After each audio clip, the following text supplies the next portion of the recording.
Tener una breve meditación acerca de este capítulo 6 del segundo libro de Reyes. Estamos en la sección de la historia de la redención, hermanos, donde el Señor está mostrando constantemente que es por gracia y por amor de su nombre que Él condesciende para con los hombres. Es decir, que el Señor es fiel a su pacto y que Él está condescendiendo contra una nación no porque la nación lo merezca, sino porque Dios es misericordioso y Él es fiel a su pacto. Esta gracia ahora se muestra a través de eh, la particular vida del profeta Eliseo. De hecho, han pasado varios capítulos en donde vemos a este particular personaje, Eliseo, y cómo la palabra de gracia obra a través de él. Si ustedes recordarán en los primeros capítulos de este segundo libro de Reyes, el rey que está a cargo en este momento es Joram. Y ustedes recordarán que Joram era hijo de Acab, era hermano de Ocosías y tenía por madre a Jezabel. Él es el que se encuentra actualmente en el reino del norte como la principal autoridad. Y pasarán varios capítulos en donde la historia que nos cuenta el libro de Reyes camina en paralelo en diferentes aspectos de lo que está ocurriendo. De hecho, es hasta el capítulo, si no mal recuerdo, 8 o 9, donde Joram es asesinado por Jehú, tal conforme a la profecía que se le dio a Acab. Y en este capítulo que nosotros estamos leyendo esta mañana, encontramos tres historias. Ahora quiero serles honesto. Este es un capítulo, como dicen los hermanos, en donde los números que están añadidos en nuestra Biblia no ayudan mucho, porque están truncando una historia que continúa a lo largo del capítulo 7. Aquí encontramos en nuestro capítulo 6 tres historias: el hacha que flota, el plan frustrado de los sirios contra Israel y la última historia que comienza a finales del capítulo 6 en el versículo 24 es cómo Samaria vuelve a ser sitiada por los sirios. Solo voy a mencionar algo muy breve con respecto a esto, porque creo que es conveniente que el versículo 24 del capítulo 6 se lea en conjunto con todo el capítulo 7, si el Señor permite, el próximo año. Perdón, el próximo domingo. Vamos a tardar mucho. Entonces, dejaremos esa porción, hermanos. Haré solo un par de comentarios. Lo demás me enfocaré en las dos primeras historias. El hacha que flota. Una de las historias que para muchos de nosotros es muy asombrosa en lo que está sucediendo aquí. ¿Qué es lo que nos cuenta esta historia? Bueno, nos dice que los profetas requieren un lugar más amplio donde vivir. El lugar en donde ellos se encuentran ya no es suficiente y ellos consultan a Eliseo y le dicen, este lugar ya no es suficiente, podemos ir a vivir a otro lugar. Y Eliseo les dice, está bien, vayan. Pero los hijos de los profetas, como son llamados aquí, le dicen a Eliseo, pero ven tú con nosotros, queremos que tú estés con nosotros. Y Eliseo acepta esta invitación. Y después nos narra la historia, cómo estos hijos de los profetas deciden hacer una casa con sus propias manos donde ellos iban a morar. Pero nos relata que hay una hacha y que esta hacha era un regalo y que mientras están cortando los troncos para hacer esta casa, el hacha cae al agua. Y entonces ellos se preocupan, uno de ellos se preocupa bastante. Mientras el hacha cae al agua, entonces se acercan a Eliseo y le piden ayuda. Y el Señor permite, por medio de un milagro, poder particular que Dios despliega, que el hacha de hierro, que por naturaleza debería de irse al fondo del agua, al poner un pedazo de madera, suba.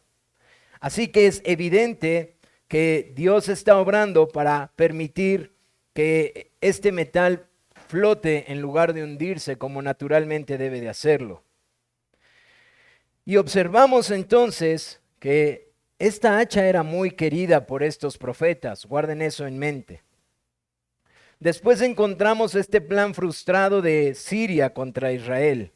Siria continúa en guerra contra Israel. Ustedes recordarán cómo después de la muerte de Acab empiezan a rebelarse en contra de Israel porque ven la debilidad del reino.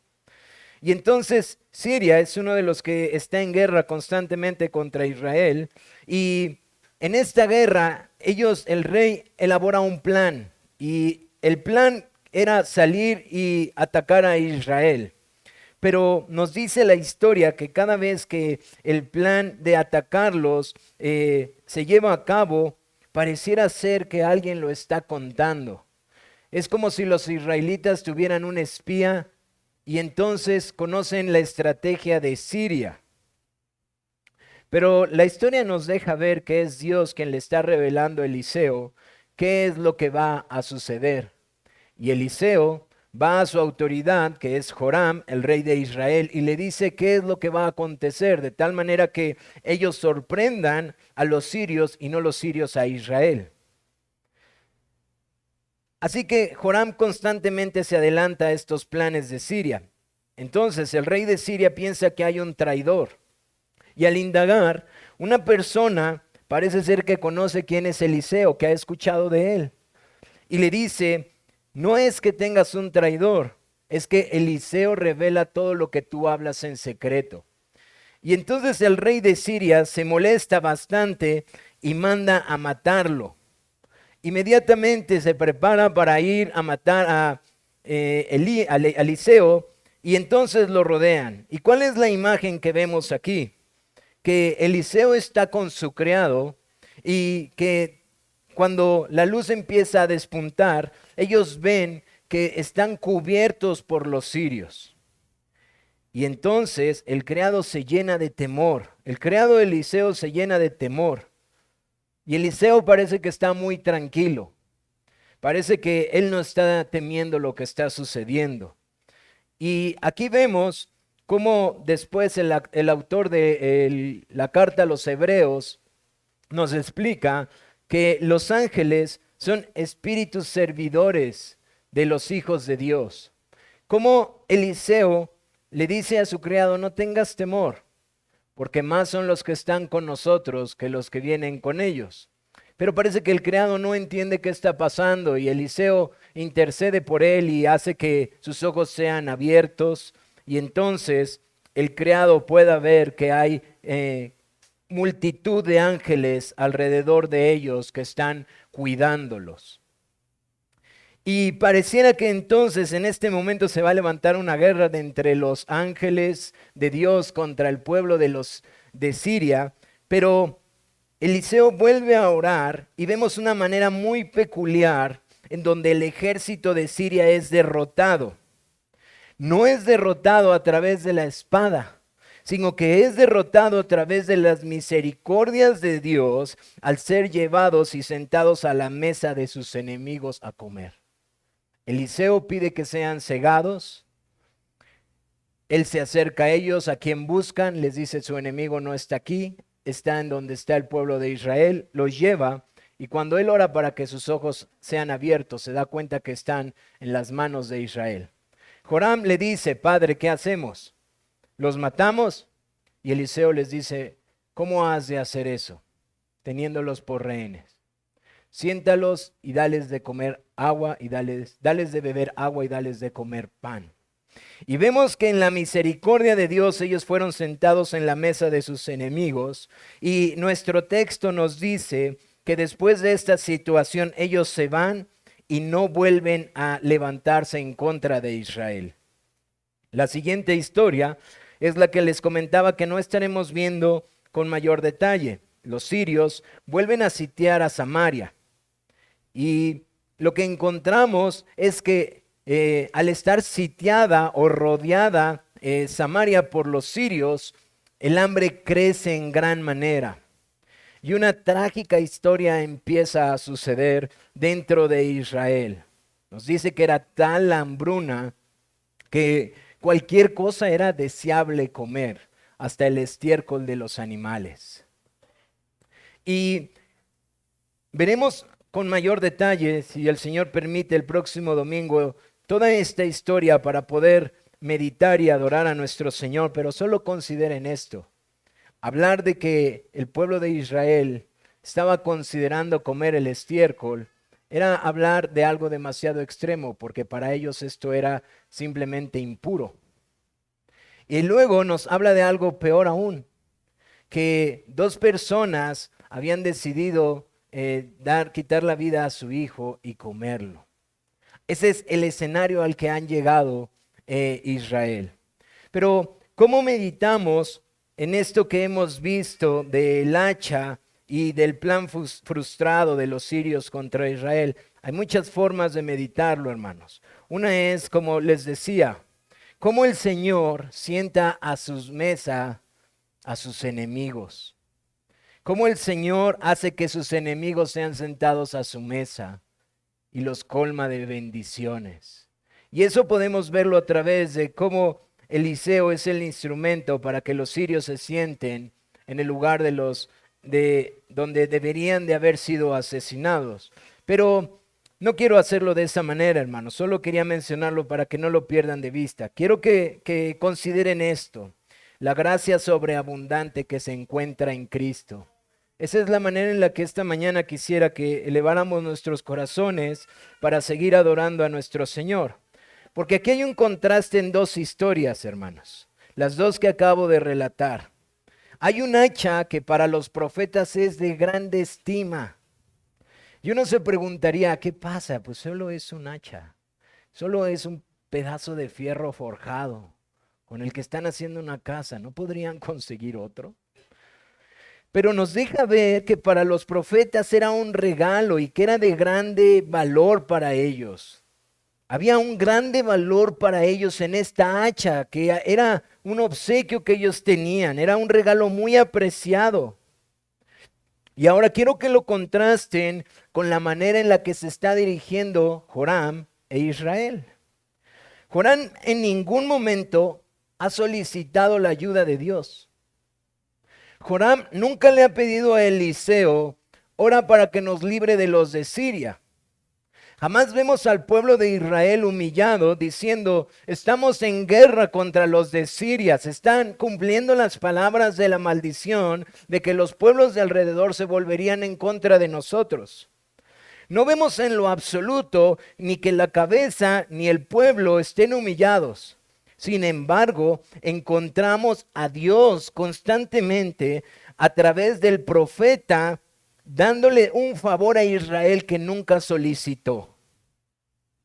Vemos la intervención divina mostrada por gracia, es decir, un regalo no apreciado, un regalo que no está siendo valorado por el pueblo de Israel. Un regalo que Dios está haciendo por amor de su nombre y la fidelidad a su pacto. Ahora, hermanos, quiero que piensen en esto, porque ciertamente así fue nuestro llamamiento. Y así sigue siendo el llamamiento que el Señor hace a cada persona que llama a sus pies. Podemos considerar la vida de Joram y de Israel como aquellos que están rechazando constantemente la gracia, pero perderíamos de vista la superabundante gracia que se encuentra en Cristo. Porque ni Joram ni el pueblo habían solicitado algo que Dios les estaba dando, como tampoco nosotros solicitábamos algo que Dios hizo a favor de los suyos. Isaías dice en el capítulo 65, verso del 1 al 2, yo me dejé buscar por los que no preguntaban por mí, y me dejé hallar por los que no me buscaban. A una nación que no invocaba mi nombre, dije, aquí estoy, aquí estoy. Todo el día extendí mis manos a un pueblo rebelde que anda por un camino que no es bueno tras sus propios pensamientos. Hermanos, esta mañana nosotros podemos adorar a nuestro Señor por su superabundante gracia, hermanos. Porque nosotros observamos en la historia de la redención que no es que el hombre está constantemente buscando a Dios en sus misericordias, sino que vemos a un Dios santísimo constantemente condescendiendo para hombres que no le buscan ni le llaman. Y hermanos, nuestro corazón puede llenarse de gozo porque nosotros éramos de aquellos que no preguntábamos por Él. Nosotros éramos de aquellos que no estábamos interesados en Él. Y sin embargo, Él nos buscó, Él nos encontró y Él nos llamó con un llamamiento santo. Pero también esta mañana debe de considerar la gente que no está en Cristo, cuán precioso es el amor y la misericordia que Dios muestra. Quiero decirte, amigo que estás esta mañana en medio de nosotros, que si tú no conoces a Cristo, tú debes de considerar esta mañana la inmensa bondad que hay en Dios y que te dice: sedientos, vengan a las aguas, y a los que no tienen dinero, vengan y compren y coman. Vengan, compren sin dinero y sin precio vino y leche. ¿Por qué gastas el dinero en lo que no es pan y su trabajo en lo que no satisface? Óiganme atentamente y coman del bien, y su alma se deleitará con manjares. Inclinen sus oídos y vengan a mí, escuchen y vivirá su alma. Yo haré con ustedes un pacto eterno, las fieles misericordias demostradas a David. Para los creyentes es de sumo gozo saber que Dios nos buscó cuando nosotros no lo buscábamos. Pero para las personas que no le conocen, es de suma consolación esta mañana escuchar que Cristo llama a los sedientos, a los hambrientos, a los pobres, a los débiles y a los necesitados a venir y saciarse en Él. Esta es la gran, superabundante gracia que se encuentra en Cristo. Y es por eso que esta mañana le adoramos, porque Él nos buscó y nos salvó cuando nosotros no le buscábamos. Sigamos adorando a nuestro Señor, hermanos. Pónganse de pie para seguir cantando. Por favor, hermanos.